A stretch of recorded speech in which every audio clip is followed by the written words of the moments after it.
नमस्कार मित्रों। तो प्रस्तुत हूँ आपके सामने फिर से एक नई कहानी लेकर फलेश्वर नाथ रेणु जी द्वारा लिखी हुई लाल पान की बेगम। सबसे पहले कहानी की समीक्षा पर प्रकाश डालते हैं। रेणु जी हिंदी के अकेले ऐसे रचनाकार हैं जिन्होंने बदले हुए ग्राम जीवन की बहुरूपता, विविधता, विपन्नता और विशिष्टता को आत्मसात किया है और आज बदले हुए परिवेश और वातावरण में सांस ले रहे ग्रामीण को गहरी आत्मीयता से अभिव्यक्त किया है। रेणु जी उन कथाकारों में से हैं जो शहरों की चकाचौंध से दूर भोले भाले ग्रामीणों की जटिलताओं से अपने की संबंधित कर उन्हीं विषम परिस्थितियों को अपनी कहानी का आधार बनाते हैं। लाल पान की बेगम का मूलाधार भी एक गांव ही है। तो हर कहानी को शुरुआत करने से पहले प्रमुख उनके 6 तत्वों पर बात की जाती है। तो आइए उन पर बात कर लेते हैं। सबसे पहले बात करते हैं कथानक की। तो कथानक में भकनी बुआ और बिरजू की माँ के वार्तालाप की कहानी से प्रारंभ होता है। बिरजू की माँ बलरामपुर नाच देखने जाना चाहती हैं। एक सप्ताह पूर्व ही बिरजू के पिता ने उन्हें सांत्वना दी थी कि सपरिवार बैलगाड़ी पर बैठकर वह नाच देखने जाएंगे। बिरजू की माँ ने इस बात की घोषणा सारे गांव में कर डाली थी, किंतु जब समय आ गया और जाने वाले आ गए तो फिर प्लान कुछ कैंसिल हो गया। ठीक है, अब तक ना बैलगाड़ी आई और ना बिरजू के पिता आई, तो उसे धक्का लगता है और वो चिड़चिड़ी हो जाती है। फलता भकनी बहुआ, बागड़ बिरजू, चंपिया तथा जंगी बहु आदि पर वह उखड़ जाती हैं। उसे अपने पति पर अधिक क्रोध आता है। इसी कारण जब उसका पति बैलगाड़ी लेकर पहुंचता है तो वह घर में न रोशनी दिखती है और न बिरजू की माँ का पता। उसका पता भी कैसे लगे, वह तो कोप भवन में पड़ी है। किंतु गाड़ियों को देखकर और अपने पति की प्यार भरी बातों को सुनकर उसे संतोष मिलता है और वह सज धज कर बेगम ही दिखती है। संक्षेप में यही कहानी की कथा है। सज धज कर बलरामपुर नाच देखने के लिए चल देती है। अपनी लाल पोशाक में फिर से रिपीट कर लेते हैं कि वो मिलती भी कैसे, वह तो कोप भवन में पड़ी है, किंतु गाड़ियों को देखकर और अपनी पति की प्यार भरी बातों को सुनकर उसे संतोष मिलता है और वह सज धज कर बलरामपुर नाच देखने के लिए चल देती है। अपनी लाल पोशाक में वह वास्तव में लाल पान की बेगम ही दिखती है। संक्षेप में यही कहानी की कथा है। कहानी की घटना का क्रम संक्षिप्त है तथापि यथार्थ मूलक है। बिरजू की माँ की व्यग्रता इस कथा का मूलाधार है। उसके चित्रण में स्वाभाविकता है। कथानक का प्रारंभ नाच देखने के प्रसंग से होता है, जिससे उत्सुकता को भी बल मिलता है। चलिए अपने दूसरे प्रमुख तत्व की बात करें, पात्रों के चरित्र चित्रण की। तो कहानी की प्रमुख पात्र बिरजू की माँ है। बिरजू की माँ के अतिरिक्त उसके पिता भी कहानी में प्रमुखता लिए हुए हैं, किंतु अन्य पात्र यथा मखनी बुआ, चंपिया, जंगी की बहू आदि वातावरण निर्माण के लिए आए हुए हैं। बिरजू की माँ अभावग्रस्त नारी है। कठोर परिश्रम के पश्चात भी वह दाने दाने को मोहताज रहती है। फलता वह छोटी छोटी बातों पर चिढ़ जाती है। बिरजू के माँ के चरित्रांकन में लेखक ने इसी मनोवैज्ञानिक सूत्र को पकड़ा है, जिसे चरित्रांकन में उसे पूर्णतः सफलता भी मिली है। कहानी के अन्य पात्रों में चंपिया कृषक बालिका है, बिरजू नटखट है और उसे माँ को चिढ़ाने में बहुत मज़ा आता है। सभी पात्र ग्रामीण हैं और निम्न वर्गीय हैं। उनका चित्रण यथार्थ के धरातल पर हुआ है। बात करते हैं अपने तीसरे तत्व की, जो कि है कथोपकथन। कथोपकथन की दृष्टि से देखा जाए तो यह कहानी सफल है, क्योंकि इसके संवाद कथानक को गति देने वाले हैं, पात्रों की चारित्रिक विशेषताओं का उद्घाटन करने वाले हैं और साथ ही वातावरण के निर्माण में भी सहायक हैं।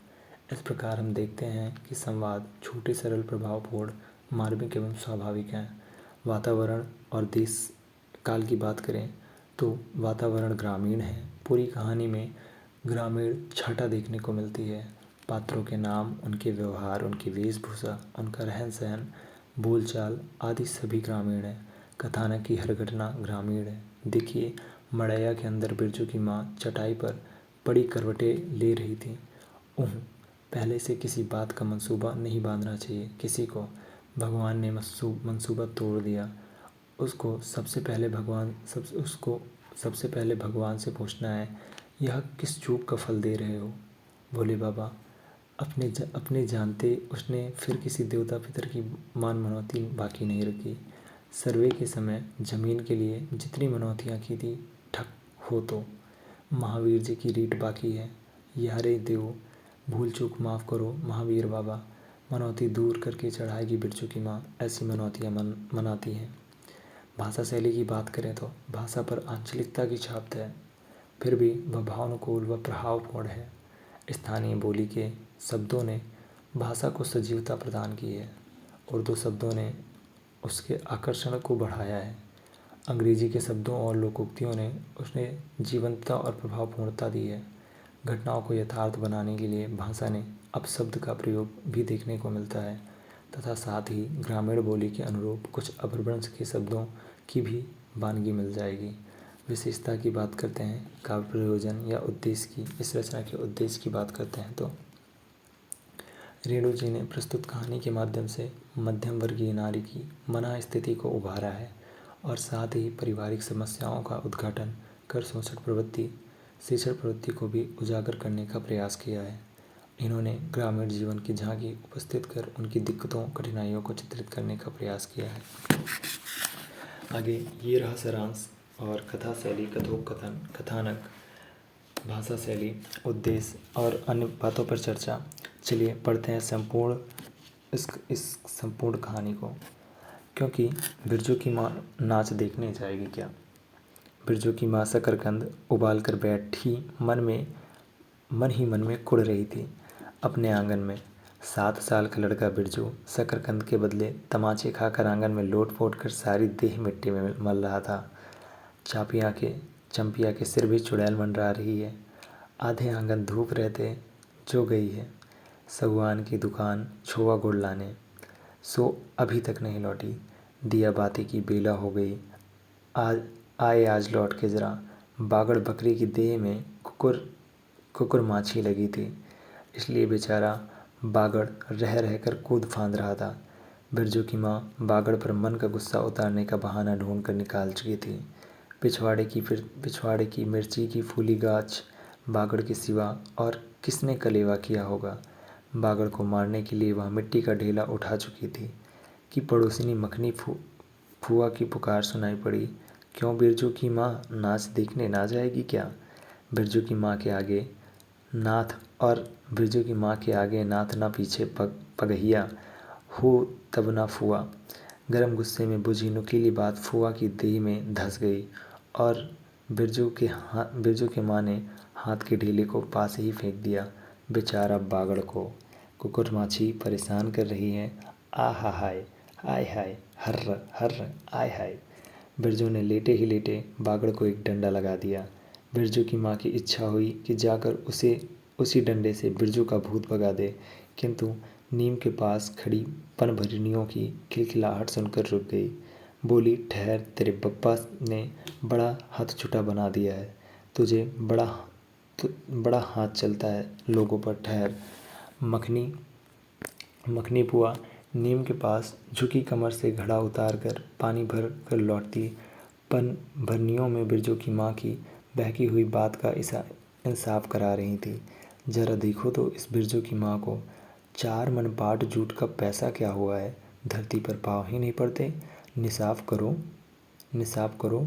खुद अपने मुंह से 8 दिन पहले ही गांव की गली गली में बोलती फिरी है कि हाँ, इस बार बिरजू के बप्पा ने कहा है कि बैलगाड़ी पर बिठाकर बलरामपुर का नाच दिखा लाऊंगा। बैल अब अपने घर है तो 1000 गाड़ी मांगनी मिल जाएगी। 100 मैंने अभी टोक दिया। नाच देखने जाने वाली सब तो औन पौन कर तैयार हो रही हैं, रसोई पानी कर रही हैं। मेरे मुंह में आग लगे, क्यों मैं टोकने गई। सुनती हो क्या जवाब दिया बिरजू की माँ ने। मखनी फुआ ने अपने पोपले मुंह के होठों पर एक और मोड़कर ऐंठती हुई बोली, अर्र हाँ बिरजू की माँ, जब मैं आके आगे नाथ ना पीछे पगहिया, तब ना आहा हा। जंगी की पतोहू बिरजू की माँ से नहीं डरती। वह जरा गला खोल कर ही कहती है, फूआ सा। सर्व सेटलमेंट के हकीम के बासा की फूल छाप किनारी वाली साड़ी पहन के तू भी भटा की भेंटी चढ़ाती तो तुम्हारे नाम से भी 2-3 बीघा धनगर जमीन का पर्चा कट जाता। फिर तुम्हारे घर भी आज 10 मन सोना मांग पाट होता। जोड़ा बैल खरीदता, फिर आगे नात न पीछे सैकड़ों पगहिया झूलती। जंगी की पतोहू मुँहजोर है, रेलवे स्टेशन के पास की लड़की है। 3 ही महीने हुए गौने की नई बहू होकर आई है और सारे कुरमा टोली की सभी झगड़ालू सासों की एक आध मोर्चा ले चुकी है। उसका ससुर जंगी दागी चोर है, सी किलासी है। उसका खसम रंगी कुरमा टोली का नाम लठैत, इसलिए हमेशा सींग खुजाती फिरती जंगी की पतोहू।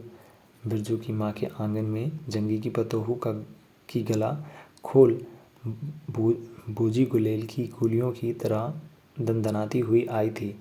बिरजू के माँ ने एक तीखा जवाब खोज कर निकाला, लेकिन मन महसूस कर रह गई। गोबर की ढेरी में कौन ढेला फेंके। जीभ के जाल में गले उतार कर बिरजू की माँ ने अपनी बेटी चंपिया को आवाज़ दी, अरे चंपिया, या आज लौटे तो तेरी मूड़ी मरोड़ कर चूल्हे में झोंकती हूँ। दिन दिन बेचाल होती जा रही है। गांव में तो अब ठठेर बैसकोप का गीत गाने वाली पतुरिया पतोहू सब आने लगी हैं। कहीं बैठ के बाजे न मुरलिया सीख रही होगी हर जाई, अरे चंपिया या। जंगी की पतोहू ने बिरजू की माँ की बोली का स्वाद लेकर कमर पर घड़े को संभाला और मटक कर बोली, चल दीदिया चल, इस मोहल्ले में लाल पान की बेगम बसती है, नहीं जानती?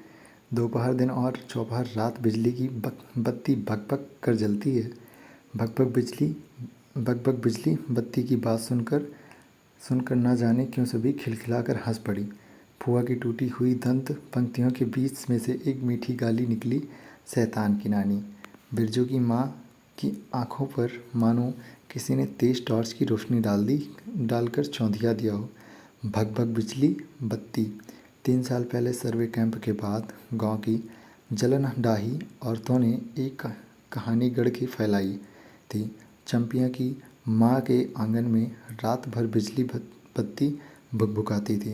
चंपिया की माँ के आंगन में नाक वाले जूते की छाप छोड़े टाप की तरह जलो जलो और चलो। चंपिया की माँ के आंगन में चांदी जैसे पाट सूखते देखकर जलने वाली सब औरतें खलिहान पर सोनौली धान के बोझों को देखकर बैंगन का भुर्ता हो जाएंगी। मिट्टी के बर्तन से टपकते हुए छोआ गुड़ को उंगलियों से चाटती हुई चंपिया और माँ के तमाचे खाकर चीख पड़ी, मुझे क्यों मारती है? ए सहुआइन जल्दी से सौदा नहीं देती। ए रोती हुई। सहुआइन जल्दी सौदा नहीं देती कि नानी, एक सहुआइन की दुकान पर मोती झड़ते हैं जो जड़ गाड़ कर बैठी हुई थी। बोल, गले पर लात देकर कल्ला तोड़ दूंगी हर जाई, जो फिर कभी बाजे न मुरलिया गाते सुना। चाल सीखने जाती है टीसन की छोकरियों से। बिरजू के माँ ने चुप होकर अपनी आवाज़ अंदाजी की। उसकी बात की जंगी के झोपड़े तक साफ साफ पहुँच गई होगी। बिरजू बीती हुई बातों को भूलकर उठ खड़ा हुआ और धूल झाड़ते हुए बर्तन से टपकते गुड़ को ललचाई निगाह से देखने लगा था। दीदी के साथ वह दुकान जाता तो दीदी भी उसे गुड़ चटाती, ज़रूर चटाती। वह शकरकंद के लोभ में रहा और मांगने पर माँ ने शकरकंद के बदले ए मैया एक उंगली गुड़ दे दे। बिरजू ने तलथई फैलाई, दे न मैया एक रत्ती भर। एक रत्ती क्यों? तो उसकी माँ कहती है, एक रत्ती क्यों, उठा के बर्तन को फेंक आती हूँ, पिछवाड़े में जाके चाटना, नहीं बनेगी मीठी रोटी। मीठी रोटी खाने का मुँह होता है। बिरजू की माँ ने उबले शकरकंद का सूप रोती हुई चंपिया के सामने रखते हुए कहा, बैठ के छिलके उतार, नहीं तो अभी। आगे डांटा उसे। 10 साल की चंपिया जानती है शकरकंद छीलते समय कम से कम 12 बार माँ उसे बाल पकड़कर झकझोरेगी, छोटी छोटी खोट निकाल कर गालियाँ देंगी। पाँव फैला के क्यों बैठी है? इस तरह बेलज्जी चंपिया माँ के गुस्से को जानती है। बिरजू ने इस मौके पर थोड़ी सी खुशामद करके देखा, मैया मैं भी बैठकर शकरकंद छीलूं? तो मैया कहती है नहीं। माँ ने झिड़की दी, एक शकरकंद छीलेगा और 3 पेट में। जाके सिद्धू की बहू से कहो 1 घंटे के लिए कढ़ाई मांग कर ले गई तो फिर लौटाने का नाम नहीं, जा जल्दी। मुँह लटका कर आंगन से निकलते निकलते बिरजू ने शकरकंद और गुड़ पर निगाहें दौड़ाई। चंपिया ने अपने झबरे केस की ओट से माँ की ओर देखा और नज़र बचाकर चुपके से बिरजू की ओर एक शकरकंद फेंक दिया। बिरजू भागा। सूरज भगवान डूब गए, दिया बत्ती की बेला हो गई, अभी तक गाड़ी ना आई। चंपिया बीच में ही बोल उठी, कोयरी टीले में किसी ने गाड़ी नहीं दी मैया। बप्पा बोले, माँ से कहना जब ठीक ठाक करके तैयार रहें, मलदहिया टोली के मियाँ जान की गाड़ी लेने जा रहा हूँ। सुनते ही बिरजू की माँ का चेहरा उतर गया, लगा छाते की कमानी उतर गई घोड़े से अचानक। कोयरी टोले में किसी ने गाड़ी मंगनी नहीं दी, तब मिल चुकी गाड़ी। जब अपने गांव के लोगों की आंख में पानी नहीं तो मलदहिया टोली के मियाँ जान की गाड़ी का क्या भरोसा। न 3 में 13 में क्या होगा, शकरकंद छील कर रख दे उठा के। यह मर्द नाच दिखाएगा, बैलगाड़ी पर चढ़कर नाच दिखाने ले जाएगा। चढ़ चुकी बैलगाड़ी पर, देख चुकी जी भर नाच। पैदल जाने वाली सब पहुंचकर पुरानी हो चुकी होंगी। बिरजू छोटी कढ़ाई सिर पर औंधा कर वापस आया। देख दीदिया, मलेट्री टोपी, इस पर 10 लाठी मारने पर भी कुछ नहीं होता। चंपिया चुपचाप बैठी रही, कुछ बोली नहीं, जरा से मुस्कुराई भी नहीं। बिरजू ने समझ लिया मैया का गुस्सा अभी उतरा नहीं। पूरे तौर से मढ़ैया के अंदर से बागड़ को बाहर भगाती हुई बिरजू की माँ बड़बड़ाई, कल ही पंचकौड़ी कसाई के हवाले करती हूँ राकस तुझे, हर चीज़ में मुँह लगाएगा। चंपिया, बांध दे बागड़ को, खोल दे गले की घंटी, हमेशा टुनर टुनर, मुझे जरा नहीं सुहाता है। टुनर टुनर सुनते ही बिरजू को सड़क से जाती हुई बैलगाड़ियों की याद हो आई। अभी बबुआन टोले की गाड़ियाँ नाच देखने जा रही थी। झुनर झुनर बैलों की झुमकी, तुमने सुनी? बेसी बकबक मत करो। बागड़ के गले को झुमकी खोलती बोली चंपिया। चंपिया डाल दे चूल्हे पानी में। बप्पा आवे तो कहना कि अपने उड़न जहाज पर चढ़कर नाच दिखाएं। मुझे नाच देखने का शौक़ नहीं। मुझे जगाइयो मत कोई, मेरा माथा दुख रहा है। आगे मढ़ैया के उसारे पर बिरजू ने फिसफिसा के पूछा, क्यों दीदिया, नाच में उड़न जहाज भी उड़ेगा क्या? तो चटाई पर कुतरी ओढ़कर बैठती हुई चंपिया ने बिरजू को चुपचाप अपने पास बैठने का इशारा किया। मुफ्त में मार खाएगा बेचारा। बिरजू ने बहन की कतरी में हिस्सा बांटते हुए चक्की मुक्की लगाई। जाड़े के समय इस तरह घुटने पर ठुड्डी रखकर चुक्की मुक्की लगाना सीख चुका है। उसने चंपिया के कान के पास मुँह ले जाकर कहा, हम लोग नाच देखने नहीं जाएंगे। गांव में एक पंछी भी नहीं है, सब चले गए। चंपिया को तिल भर भी भरोसा नहीं, संझा तारा डूब रहा है। बप्पा अभी तक गाड़ी लेकर नहीं लौटे। 1 महीना पहले ही मैया कहती थी कि बलरामपुर के नाच के दिन मीठी रोटी बनेगी। चंपिया छींट की साड़ी पहनेगी, बिरजू पैंट पहनेगा। बैलगाड़ी पर चढ़कर चंपिया की भीगी पलकों पर एक बूंद आंसू आ गया।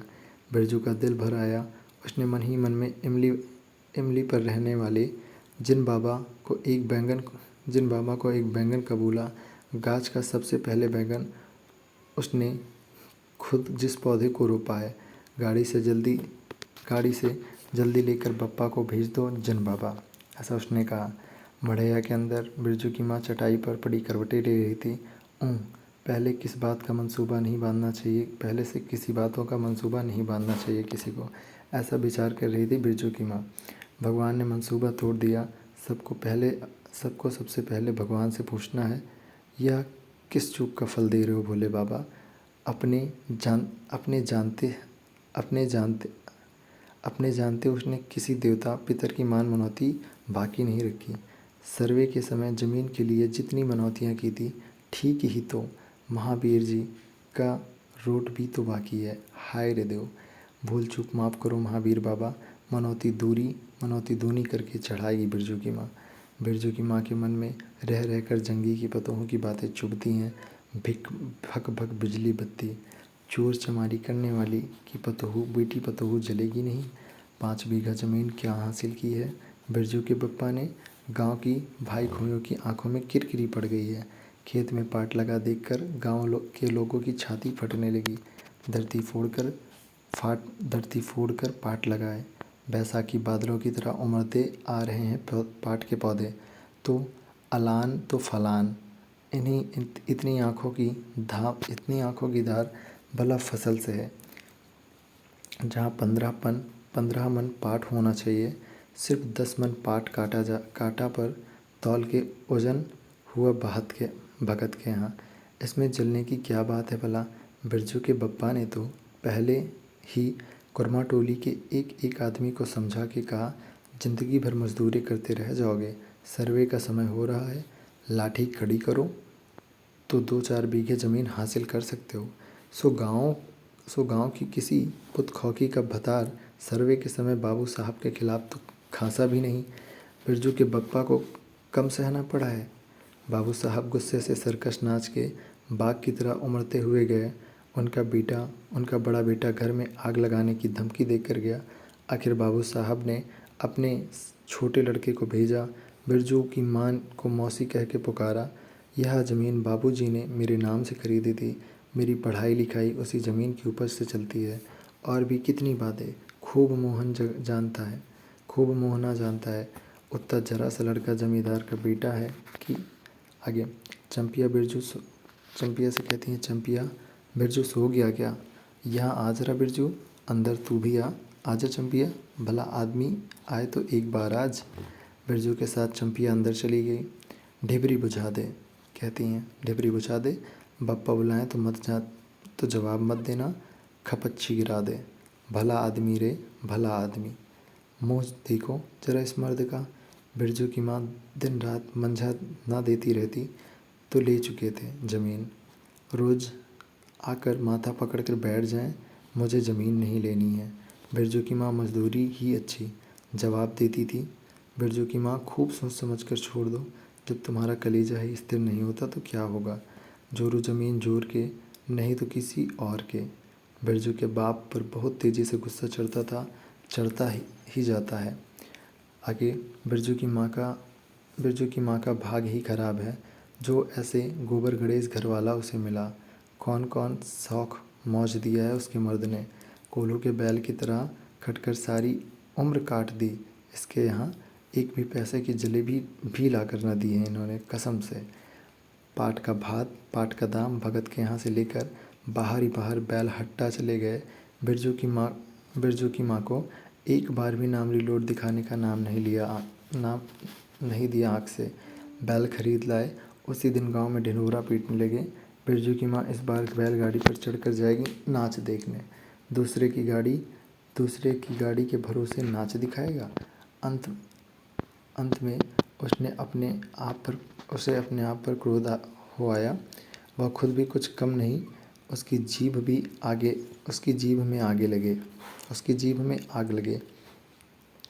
बैलगाड़ी पर चढ़कर नाच देखने की लालसा किसी कुस्मे में उसके मुंह से निकली थी, भगवान जाने। फिर आज सुबह से दोपहर तक किसी न किसी बहाने उसने 18 बार बैलगाड़ी पर नाच देखने की चर्चा छेड़ी है। लो खूब देखो नाच, कतरी के नीचे दुसाले का सपना।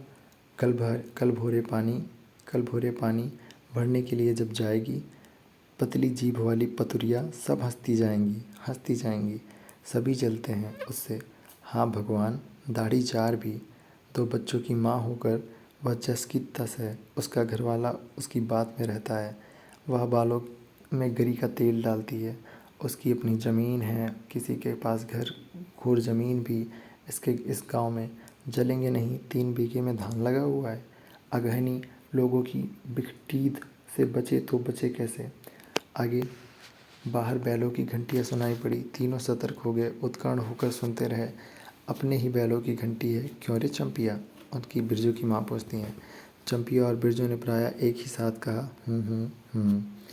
उसके बाद चुप बिरजू की माँ ने फिसफिसा कर कहा, शायद गाड़ी भी है, गड़गड़ाती है ना। तो फिर दोनों ने जवाब कहा। आगे क्या था, चुप गाड़ी नहीं है तो चुपके से टट्टी में छेद करके देख तो आ चंपी। भाग के आ चुपके चुपके। चंपी अब बिल्ली की तरह हौले हौले पाँव से टट्टी के छेद से झांक कर आई। हाँ मैया, गाड़ी भी है। बिरजू हड़बड़ा कर उठा। उसकी माँ ने उसका हाथ पकड़ कर सुला दिया, बोले मत। चंपिया की गुदड़ी के नीचे चंपिया भी गुदड़ी के नीचे घुस गई। बाहर बैलगाड़ी खोलने की आवाज़ हुई। बिरजू के बाप ने बैलों को जोर से डांटा। हाँ, आ गए घर। और घर आने के लिए छाती फटी जाती थी। बिरजू की माँ ताड़ गई। जरूर मलदहिया टोली में गांजे की चिलम चढ़ रही थी। आवाज़ तो बड़ी खनखनाती हुई निकल रही है। उसके बाद कहती है, चंपिया। तो उधर से कहती है, हाँ। बाहर से पुकार कर रहा है, उसके बाप ने बैलों को घास दे दे। चंपिया कहती है, हाँ। अंदर से कोई जवाब नहीं आया। चंपिया के बाप ने आंगन में आकर देखा तो रोशनी थी, न चिराग न चूल्हे में आग। बात क्या है, नाच दिखने उतावली होकर पैदल ही चली गई क्या। बिरजू के गले में खसखसाहट हुई और उसने रोकने की पूरी कोशिश भी की, लेकिन खांसी जब शुरू हुई तो पूरे 5 मिनट तक वह खांसता रहा। उसका बाप कहता है, बिरजू बेटा ब्रजमोहन। बिरजू के बाप ने पुचका कर बुलाया उसे। मैया गुस्से के मारे सो गई क्या। अभी तो लोग जा ही रहे हैं। बिरजू की माँ के मन में आया कि कसकर जवाब दे, यही देखना है नाच, लौटा दो गाड़ी। उसके बाद कहता है, चंपिया। हाँ, उठती क्यों नहीं, ले धान की पंचसीख रख दे। धान की पंचिया का टोड़ा झब्बा झोपड़े के ओखने पर रख कर उसे कह दो, दिया बालो। बिरजू की माँ उठकर उसरे पर आई। 1.5 पहर रात की गाड़ी लाने की क्या जरूरत थी। और गुस्से में कहती है, 1.5 पहर रात में गाड़ी लाने की क्या जरूरत थी। अब नाच तो अब ख़त्म हो रहा होगा। तो डिबरी की रोशनी में धान की बालियों का रंग देखते हुए बिरजू की माँ के मन का सब मैल दूर हो गया। धान उसी रंग में आँख में उतर कर रोम रोम में घुल गया। अभी नाच शुरू नहीं हुआ होगा। अभी बलमपुर के बाबू की सपनी गाड़ी मोहनपुर होटल बंगला से हाकिम साहब को लाने गई है। इस साल आखिरी नाच है। पंचशीश टट्टी में खोस दें। अपने खेत का है। अपने खेत का, हुलसती हुई बिरजू की माँ ने पूछा। पक गया धान। नहीं, 10 दिन में अगहन चढ़ते चढ़ते लाल होकर झुक जाएंगी सारे खेत की बालियाँ। मदलिया टोली पर जा रहा था, अपने खेत में धान देखकर आंखें जुड़ा गईं। सच कहता हूँ, पंचशीश तोड़ते समय उंगलियाँ काँप रही थी मेरी। बिरजू ने धान की एक बाली एक धान लेकर मुंह में डाल दिया और उसकी माँ ने हल्की डांट दी। कैसा लुक्कड़ है रे तू, इन दुश्मनों के मारे कोई नेम धर्म बचे। आगे उस बिरजू के पिता कहते हैं, क्या हुआ, डांटती क्यों है। तो बिरजू की माँ कहती है, नवान्न के पहले ही नया धान जुटा दिया, देखते नहीं। अरे, इन लोगों का सब कुछ माप है। चिरई चुरमन है यह लोग। दोनों के मुंह में नवान्न के पहले नया अन्न न पड़े। इसके बाद चंपिया ने भी धान की बाली से 2 धान लेकर दांतों तले दबाए। ओ मैया, कितना मीठा चावल। और गमकता। उसके बाद वो पूछता है, और गमकता भी है ना दीदिया। बिरजू ने फिर मुंह में धान लिया। रोटी पोटी तैयार कर चुकी क्या। बिरजू के बाप ने मुस्कुरा कर पूछा। बिरजू की माँ ने कहा, नहीं। मान भरे सुर में बोली बिरजू की माँ, जाने का ठीक ठिकाना नहीं और रोटी बनाती। उसके बाद कहते हैं, वाह खूब हो तुम लोग। जिसके पास बैल है उसे गाड़ी मांगनी नहीं मिलेगी भला। गाड़ी वालों को भी कभी बैल की ज़रूरत होगी। पूछेगा तब कटरियाल वालों से, ले जल्दी रे रोटी बना ले, देर नहीं होगी। अरे टोकरी तो तू पलक मारते बना देती है। 5 रोटियाँ बना दे। 5 रोटियाँ बनाने में कितनी देर लगेगी। अब बिरजू की माँ के होठों पर मुस्कुराहट खुलकर खिलने लगी। उसने नज़र बचाकर देखा, बिरजू का बप्पा उसकी ओर एकटक निहार रहा है। चंपिया और बिरजू ना होते तो मन की बात हंसकर खोलने में देर न लगती। चंपिया और बिरजू ने एक दूसरे को देखा और खुशी से उनके चेहरे जगमगा उठे। मैया बेकार गुस्सा हो रही थी ना। चंपी जरा घैलसार में खड़ी होकर मखनी फुआ को आवाज़ तो दे। ए फुआ, फुआ सुनती हो फुआ, मैया बुला रही हैं। फुआ ने कोई जवाब नहीं दिया, किंतु उसकी बड़बड़ाहट स्पष्ट सुनाई पड़ी। अब फुआ को क्यों गुहारती है? सारे टोले में बस एक फुआ ही तो बिना नात पगही वाली हैं। अरे फुआ, बिरजू की माँ ने हंसकर जवाब दिया। उस समय बुरा मान गई थी क्या? नात पगहिए वाली को आकर देखो, दोपहर रात में गाड़ी लेकर आया है। आ जाओ फुआ, मैं मीठी रोटी पकाना नहीं जानती। फुआ कांकती खांसती आई। इसी की घड़ी पहर देर रहते ही पूछ रही थी कि नाच देखने नहीं जाएगी क्या? कहती तो मैं पहले से ही अपनी अंगीठी यहाँ सुलगा जाती। बिरजू की माँ ने फुआ को अंगीठी दिखला दी और कहा, घर में अनाज दाना वगैरह तो कुछ है ही नहीं, एक बागड़ है और कुछ बर्तन बासन। सो रात भर के लिए यहाँ तंबाकू रख दी जाती है।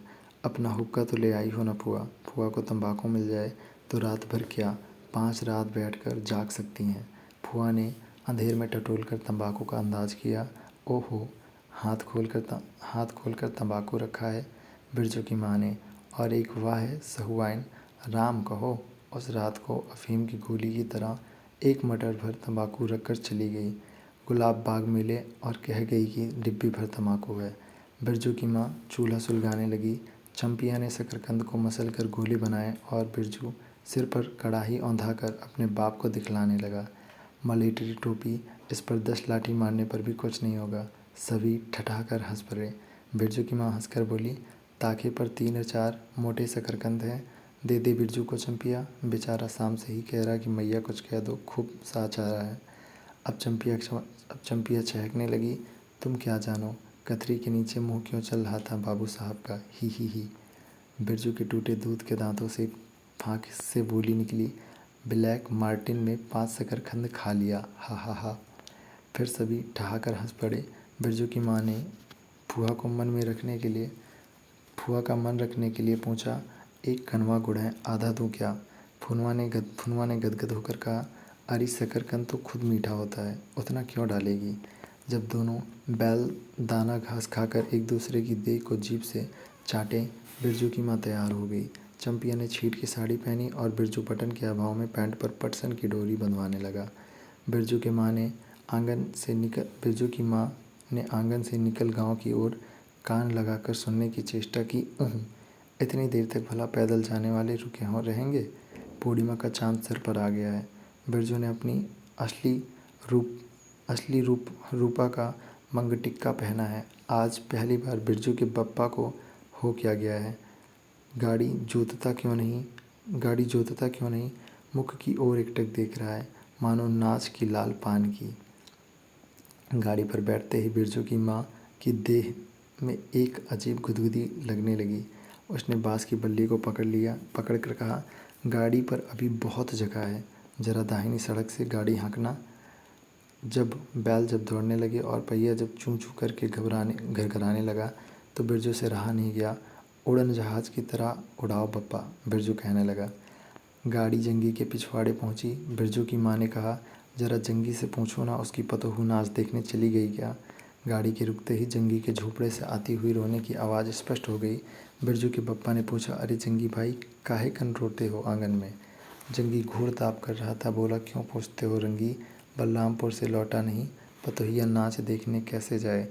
अब आसरा देखते देखते उधर गांव की सभी औरतें चली गई। तो वो कहता है, अरे टीसन वाली तो रोती काहे है? बिरजू की माँ ने पुकार कर कहा, आजा झटफट से कपड़ा पहन कर, सारी गाड़ी पड़ी हुई है बेचारी, आजा जल्दी। बगल में झोपड़े से राधे की बेटी की सुनरी ने कहा, काकी गाड़ी में जगह है तो मैं भी आऊँगी। बाँस की झाड़ी के उस पार रेना खवास का घर है, उसकी बहू भी नहीं गई है, गिलट का झुमड़ी कड़ा पहन कर झमकती जा रही है। आजा, जो बाकी रही हैं सब जल्दी आ जाएं। जंगी की पतोहू, लरेना की बीवी और राधे की बेटी सुनरी तीनों गाड़ी के पास आई। बैल ने पिछला पैर फेंका। बिरजू के बाप ने एक भद्दी गाली दी, साला लताड़ मार कर लंगड़ी बनाएगा पतोहू को। सभी ठठाकर हंस पड़े। बिरजू के बाप ने घूंघटों में झुकी दोनों पतोहुओं को देखा। उसे अपने खेत की झुकी हुई बालियों की याद आ गई। जंगी ने पतोहू को गौना 3 ही मास हुआ है। गौने की रंगीन साड़ी ने कड़वे तेल और लठवा सिंदूर की गंध आ रही है। बिरजू की माँ को अपने गौने की याद आई। उसने कटरे की गठरी से 3 मीठी रोटियां निकाल कर कहा, खा ले एक एक करके। सिमरा के सरकारी कूप में पानी पी लेना। गाड़ी गांव के बाहर होकर धान के खेतों के बगल से जाने लगी। चांदनी कार्तिक की। खेतों से धान के झुरते फूलों की गंध आती है। बांस की झाड़ी में कहीं दूध की फूल लता फूली है। जंगी की पतोहू ने एक बीड़ी सुलगाकर बिरजू की माँ की ओर बढ़ाई। बिरजू की माँ को अचानक याद आई चंपिया, सुनरी, लेरेना की बीवी और जंगी की पतोहू। ये चारों ही गांव में बैसकोप का गीत गाना जानती हैं, खूब जानती हैं। गाड़ी के लिए धन खेतों के बीच होकर गई। चारों ओर गौने की साड़ी की खसखसाहट जैसी आवाज़ होती है। बिरजू की माँ के माथे पर मंगटिक्के की चांदनी छिटकती है। अच्छा, एक बैसकोप का गीत तो गा चंपिया, डरती है काहे, कहाँ भूल जाओगी, बगल में मटवानी है बैठी रही है। दोनों पतोहुओं ने तो नहीं, किंतु चंपिया और सुनरी ने खंखार कर गला साफ किया। बिरजू के बाप ने बैलों को ललकारा, चल भैया, और जरा जोर से। और उसके बाद, गा रे चंपिया, नहीं तो मैं बैलों को धीरे धीरे चलने को कहूँगा। जंगी की पतोहू ने चंपिया के कान के पास घूंघट ले जाकर कुछ कहा और चंपिया ने धीमे से शुरू किया, चंदा की चांदनी। बिरजू को गोद में लेकर बैठी उसकी माँ की इच्छा हुई कि वह भी धीरे धीरे साथ गीत गाए। बिरजू की माँ ने जंगी की पतोहू को देखा, धीरे धीरे गुनगुना रही है, और वह भी कितनी प्यारी पतोहू है। गौनी की साड़ी से एक खास किस्म की गंध निकलती है। ठीक ही तो कहा है उसने, बिरजू की माँ बेगम है, लाल पान की बेगम। यह तो कोई बुरी बात नहीं। हाँ, वह तो सचमुच लाल पान की बेगम है। बिरजू की माँ ने अपने नाक पर दोनों आँखों को केंद्रित करने की चेष्टा करके अपने रूप की झांकी ली। लाला, साड़ी की झिलमिल किनारी, मंग टिक्का पर चांद। बिरजू की माँ के मन में अब कोई लालसा नहीं, उसे नींद आ रही है। तो ये था आपकी कहानी, जो कि यहीं पर समाप्त होती है। धन्यवाद।